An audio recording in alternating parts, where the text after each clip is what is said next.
जय निवास विधायक निवास का दृश्य है सुजानगढ़ का। और प्रभारी चूरू जिला प्रभारी मंत्री बजेंद्र सिंह ओला यहाँ पहुँचे हैं कार्यकर्ताओं से रूबरू होने के लिए। महंगाई हटाओ महारैली के लिए परिचर्चा के लिए यहाँ आए हैं चूरू जिला के प्रभारी मंत्री जो कि राजस्थान सरकार में परिवहन राज्य मंत्री हैं बजेंद्र जी ओला पहुंचे हैं।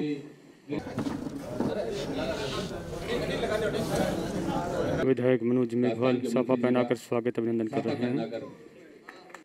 सम्मान करें। स्वागत और अभिनंदन किया जा रहा है। स्वागत और अभिनंदन किया जा रहा है। सत्य को कहने के लिए किसी शपथ की जरूरत नहीं होती, सभी नेतागण कांग्रेस के मौजूद हैं। शपथ की जरूरत नहीं होती और जो चलते हैं जमाने में अपनी मजबूत इरादों पे उन्हें मंजिल पाने के लिए किसी रथ की जरूरत नहीं होती। हर तहसील में जा रहे हैं, शाम तक उनके प्रोग्राम है, इसलिए सबकी ओर से मैं ही इनका आभार और धन्यवाद प्रकट करता हूं और स्वागत करता हूं। आज बहुत बड़ी जिम्मेदारी हमें ये देने के लिए आए हैं। हमारे नगर अध्यक्ष जी, हमारे शहर अध्यक्ष सविता जी, जेठाराम जी विधानसभा अध्यक्ष, देहात अध्यक्ष विद्याधर जी सभापति और हमारे ब्लॉक के जो चुनिंदा हैं कल चूरू गए थे, वहां इन्होंने बताया। आज सुबह मुख्यमंत्री जी का भी मेरे पास फोन आया था, उन्होंने भी कहा कि जो 12 तारीख की रैली है अपनी, उसको एक ऐतिहासिक रैली वहां बनाना है और उसी के लिए आज हमारे प्रभारी मंत्री जी हम लोगों के बीच में आए हैं। 12 तारीख को आप सबको पता ही है, जयपुर में एक महंगाई के खिलाफ, महंगाई विरोध के का प्रकट करने के लिए रैली आयोजित की जा रही है। जो पहले 12 तारीख को जयपुर में उसको होना था, दिल्ली में होना था, पर किसी कारणों से वहां उसको जयपुर शिफ्ट किया क्योंकि केंद्र सरकार ने वहां परमिशन दी नहीं रैली की। इसलिए जो जयपुर में रैली हो रही है उसमें आप सबको ज्यादा से ज्यादा पहुंचना है, सबको ज्यादा से ज्यादा अपने वार्ड के लोग होंगे उनका अपने वार्ड से ले जाना है। शीशराम जी ओला साहब के सुपुत्र हैं माननीय बजेंद्र जी ओला साहब अपने बीच में पधारे हैं। माननीय विधायक जी ने अध्यक्ष ने स्वागत किया, मैं भी मेरी तरफ से स्वागत करता हूं। निश्चित तौर से अभी एक ही काम है, 12 तारीख को रैली सफल हो और उसमें केंद्र सरकार की जो नीति है, पेट्रोल डीजल गैस, कितनी महंगाई, कितनी हालात खराब है, उनको आंख दिखानी है। मंत्री जी बार बार कहते हैं कि थोड़े से किसानों ने मोदी जी को झुका दिया, तो बहुत बड़ी तादाद में बहुत बड़ी जमात है, इसलिए यही संकल्प लेकर के माननीय मंत्री महोदय निर्देश देंगे। हमारा पूरा आपको सहयोग रहा है। अगर ये ठान लेंगे कि हमको ये करना है तो कोई ताकत नहीं कि वो आप नहीं कर सके। सुजानगढ़ का एक विशेष योगदान रहा है, चाहे वो दिल्ली में रैली हुई, चाहे जयपुर में रैली हुई। मास्टर जी की अनुपस्थिति में पहली बार ये रैली हो रही है। वो तो सारे चूरू को ही संभालते थे, शेखावाटी में पूरा संभालते थे, हमारे भी वो प्रभारी थे जब हम विपक्ष में थे, कांग्रेस शासन में नहीं थी तब भी। और हमारे जिला परिषद के चुनाव हुए तो बराबर सीटें आई थी। ये उनका ही कौशल था कि हम कांग्रेस का जिला प्रमुख बना पाए। एक कुशल संगठनकर्ता थे वो, अच्छे वक्ता थे, अच्छा जनता से जुड़े हुए थे। और हमारे परिवार से तो उनका व्यक्तिगत संबंध था, राजनीतिक संबंध तो था ही, पर मेरे पिताजी से उनका बहुत निजी संबंध भी थे।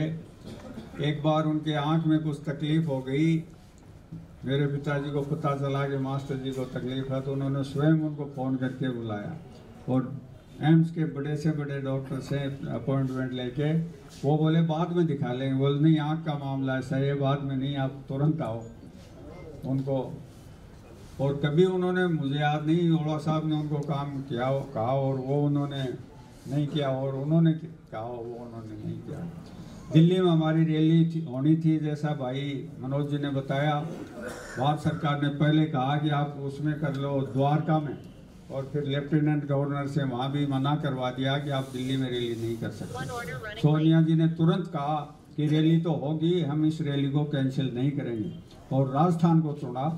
आपके बलबूते पर राजस्थान की राजधानी जयपुर को चुना, जो देश में पहली बार राष्ट्रीय रैली कहीं दिल्ली से बाहर हो रही है तो वो जयपुर में हो रही है। और हमारे प्रदेश नेतृत्व में चाहे मुख्यमंत्री जी, चाहे प्रदेशाध्यक्ष जी, चाहे और जो भी बड़े नेता, उन्होंने तुरंत इस बात को स्वीकार किया कि नहीं, हम इस चुनौती को स्वीकार करेंगे। दिल्ली में जो सरकार बैठी है बहुमत में मदमस्त है, बहुमत के बल पर नहीं किसी को चाहे वो सुनने की इस मादा नहीं रखते हैं। उस सरकार को थोड़े से किसानों ने, हरियाणा के थे, पंजाब के थे, यूपी के थे, 1 साल तक अंगद के पांव कटाए रहे भारत सरकार की, हम कानूनों को वापस लेने की बात तो दूर है, शुरू में तो बात की, फिर वार्ता ही बंद कर दी कि किसी से बात ही नहीं करेंगे। उस सरकार को झुकना पड़ा। कांग्रेस तो बहुत बड़ा एक संगठन है, हम विपक्ष की पार्टी हैं, हम सबसे बड़ी पार्टी विपक्ष में इस देश में कांग्रेस है। हमारा दायित्व सबसे ज़्यादा जनता के प्रति बनता है। आप देख लें, मनमोहन सिंह जी प्रधानमंत्री थे तो 57-58 रुपये के पास तेल के भाव थे, आज कहाँ पहुँच गए। उसमें मोदी जी गुजरात के मुख्यमंत्री थे और उन्होंने स्टेटमेंट दिया था कि थोड़े दिनों में ही तेल की कीमतें मनमोहन सिंह जी की उम्र को पार कर जाएंगी। उस समय मनमोहन सिंह जी की उम्र को तो पार नहीं कर पाई, पर अब मोदी जी की उम्र से दुगना हो गया तेल का भाव। डॉलर को आप देख लें, गिरते गिरते कहाँ पहुँच गई। आप जो बहुत प्रचार करते हैं, कल भी अमित शाह जी ने कहा है कि हमने गैस सिलेंडर दिए हैं उज्ज्वला योजना में।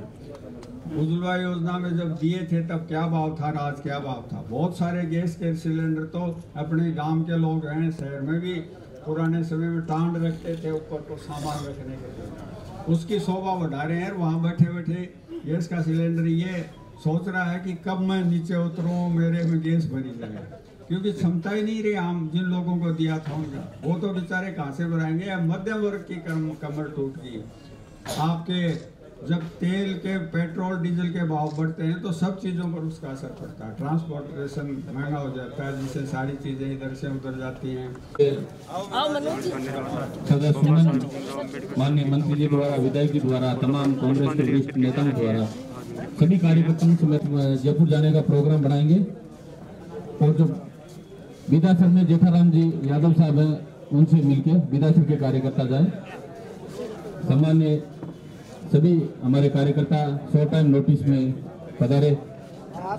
वो खुद तो रैली करते हैं और हमको मना करते हैं। हमारा दायित्व है, हम विपक्ष में हैं, तो जब जनता महंगाई के मुद्दे पर त्रस्त है तो हम अपनी जिम्मेदारी से भाग नहीं सकते। उसी जिम्मेदारी को निभाते हुए और जनता के हितों के प्रति हमारी जागरूकता प्रदर्शित करने के लिए हम महंगाई के खिलाफ ये रैली आयोजित कर रही है हमारा दल। हमने कार्यकर्ताओं की मीटिंग ले ली और हमारे कार्यकर्ता स्वयं लक्ष्य तय करेंगे। जिस तरह से बिजली के बिलों में भारी बढ़ोतरी है, स्टेट गवर्नमेंट का क्या कहना है? नहीं, बिजली के बिलों में काफ़ी गवर्नमेंट ने सब्सिडी दी है और हम लोग पीछे मीटिंग थी, मनोज जी ने भी कहा, हमने भी कहा है, हम भी सरकार को ये निवेदन कर रहे हैं कि जनता के हित में इस संबंध में कदम उठाए। सर, आप परिवहन मंत्री हैं और सुजानगढ़ से रोडवेज की बसें से जोधपुर से प्रदेश के राजधानी है या जिला मुख्यालय, यहाँ के लिए रोडवेज की बसें नए के बराबर है, तो परिवहन के लिए आप क्या? हमारे स्थानीय विधायक मनोज जी सारी स्थिति की आकलन करके जो आदेश देंगे हम उसको करने की सरकार है, रोडवेज का निजीकरण करना चाह रही है, इसलिए बसों को लगातार ये पहली सरकार ने सारे मार्गों का राष्ट्रीयकरण खत्म कर दिया था, आपको पता था, और एक तरह से रोडवेज को डिफंक्ट कर दिया था। हम निश्चित रूप से जहाँ भी रोडवेज के जनता को आवश्यकता है के लिए मात्र 2 या 3 बसें हैं सुजानगढ़ से, हम उनकी संख्या बढ़ाएंगे आवश्यकता के अनुसार। दिन में 5 या 7 बसें आवश्यकता के अनुसार उसमें हम जनता को जो भी जनता की सुविधा के लिए जो भी होगा उसमें बढ़ोतरी करेंगे।